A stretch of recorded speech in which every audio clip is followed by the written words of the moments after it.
back in Dublin. I just got back from Scotland last night. Any Scottish people in? Oh, for fuck's sake, can't get away from you cunts, right? It's a fucking weird place. Seriously, I've just arrived in Edinburgh. I wanted to get some fruit. I was eating an apple on the main street, the Royal Mile in Edinburgh. I felt this presence behind me, and a voice in my ear just goes, fruit, gay. So, it's fucking weird, really deep voice for a 12-year-old girl. You're very welcome. No, I do gigs kind of all over the place. I was gigging in Belfast maybe about 2 months ago. There's a venue similar to this called the Empire. Big room, about 300-400 people there. It's really nice. I was getting on the bus the next day. I felt a smack across the back of my legs. I turned around, it was this old lady about that tall. She looked like Tyrion Lannister from Game of Thrones. And she just looked up at me with these fucking little hate Belfast eyes, and she just goes, "Excuse me!" Because that's how she spoke. "Excuse me!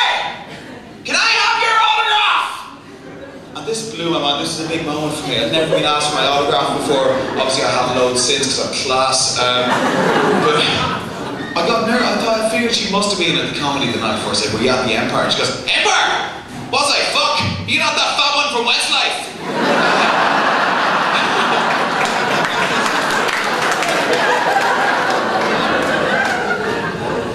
Oh, fuck.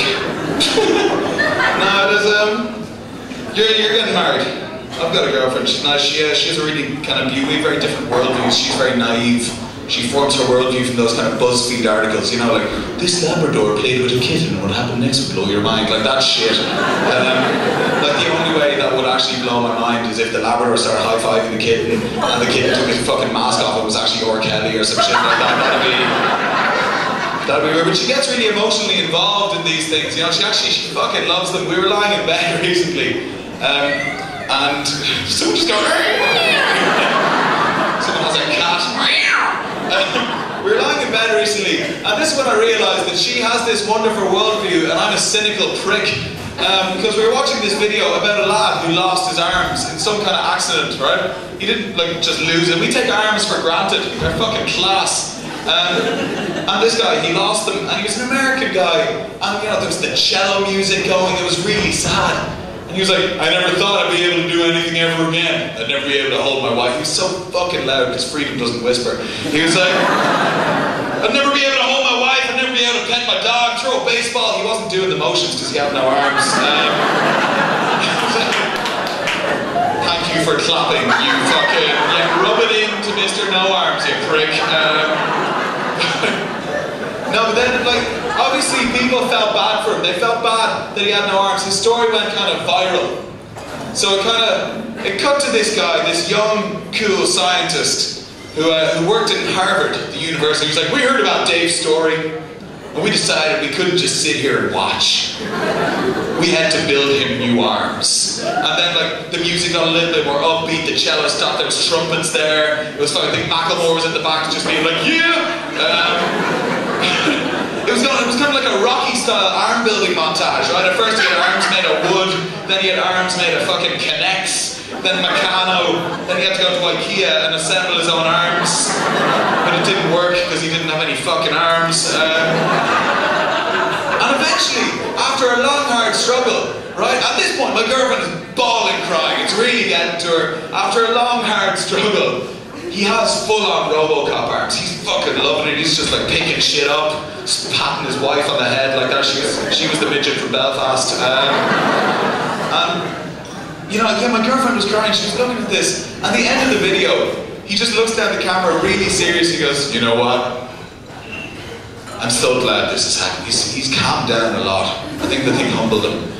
And he's like, "I never thought I'd be able to do this kind of thing again." And he just picks up an orange.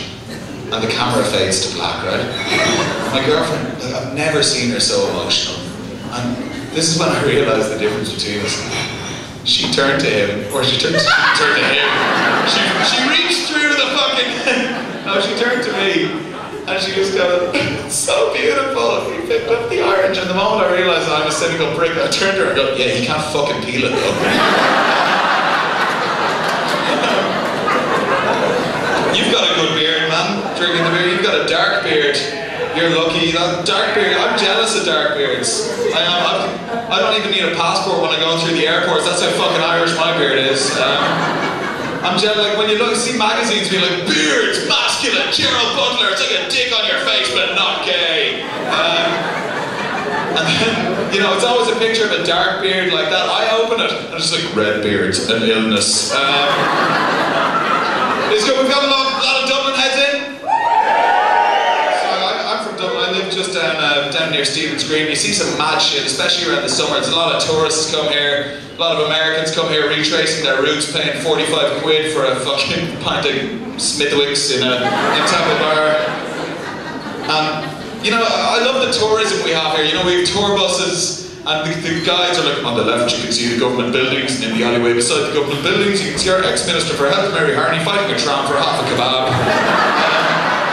She's kicking the absolute fuck out of him. But my absolute favourite thing about Dublin tourism is the Viking splash tour. Is anyone here familiar with them? All of you, fantastic, right, fucking cheering like you're still on it. For those of you who don't know, it's a big yellow boat that drives around the city, and you get given a tour of Dublin by a Viking. Not a real Viking, that would be shit. Just be like, that's Stephen's Green stab rate.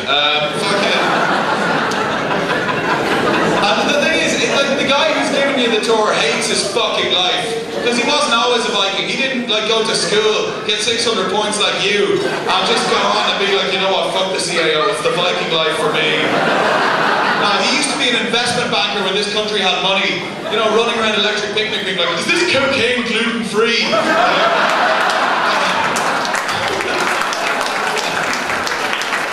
And now he's a fucking Viking. And I mean, you know, it's been a long time. We have a strange relationship with the Vikings. They came here, they raped, murdered and pillaged fucking everything. And how do we remember that? With a splash tour. That's like hundreds of years from now, being like, children, come along. We are going on the Hitler Youth bumper cars. Ireland's a safe place now. The only natural predator we have are priests.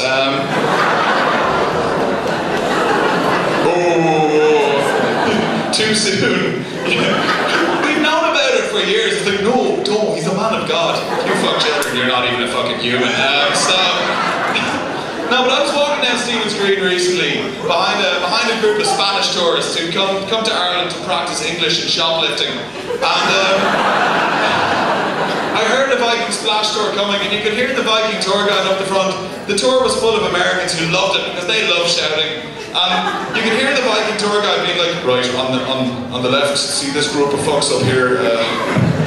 God, I fucking hate this. They're the enemy, they're Saxons. And on 3 we're gonna shout at them, and the Americans are like, fuck yeah! Ah, enthusiasm! I love 3 things in life: shouting, guns, freedom, and titties. 3 things, yeah. So we counted at 3, and they let out this big American Viking yell, right? And sure enough, the group of Spanish students in front of me were scared. They were, but what nothing could have prepared them for was just on the other side of that group, out of the line of sight of the Viking, was a proper Dublin junkie. He had just been walking along asking completely inanimate objects for change for a hostel.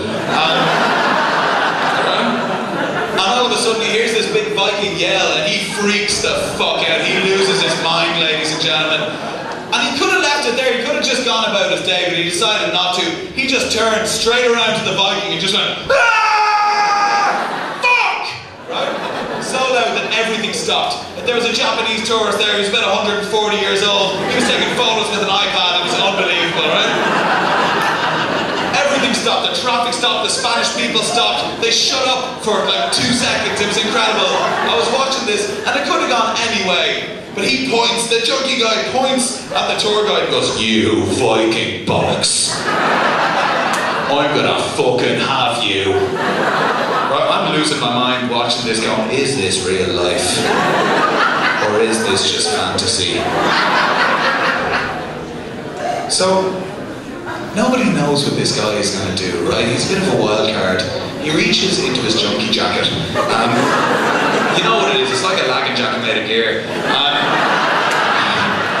He reaches into his junkie jacket and you can hear one of the Americans on board being like, somebody shoot him, he's got a gun! But we didn't because this is Ireland and we're civilised. reminded me a lot of the game Angry Birds. You all familiar with Angry Birds? Everyone here, yeah? For those of you who don't know, the whole premise of Angry Birds is birds flinging themselves at pigs. It's coppers.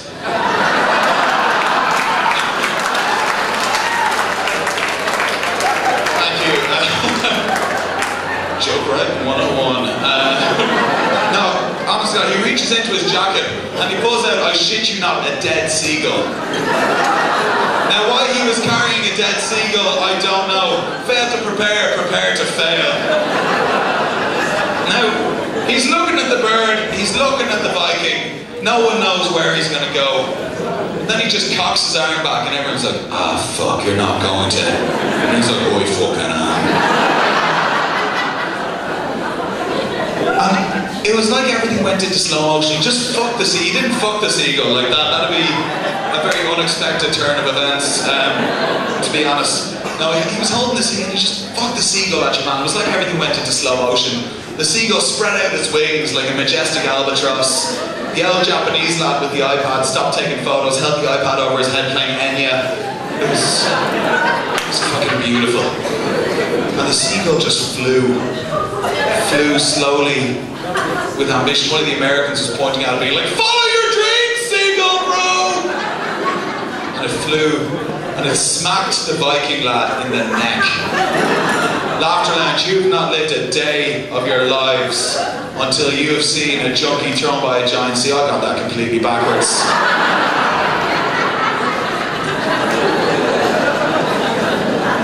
350 fucking people, and you get the punchline backwards. Although that's the weirdest mental image of all time. Just a tiny junkie and a giant seagull. You're like, Kaka! Fuck off, you! I don't have any bread. Do you have any change for the hostel?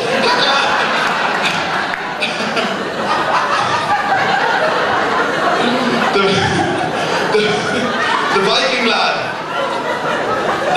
lad responded in the most un-Viking way he could by vomiting on the two children sitting in front of him. And what really summed this up, what summed up tourism in Ireland for me, like there was a bit of a crowd watching this at this stage. There was two American tourists in their 90s standing beside me. When tourists come to Ireland, you know, they expect this magical fairyland, you know, governed by leprechauns where there's fucking Guinness running in the rivers. When in reality, it's like a shit wet rock that produced Jedward. And, you know, they have a romantic, like in reality, it skews your vision of the world, but they watched a mentally unstable, homeless, drug-addicted man throw a dead animal at somebody who's a Viking to put his children through school.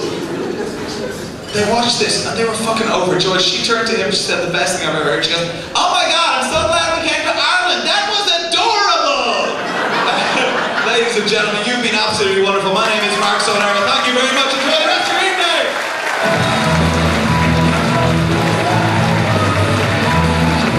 Oh my God, isn't he adorable?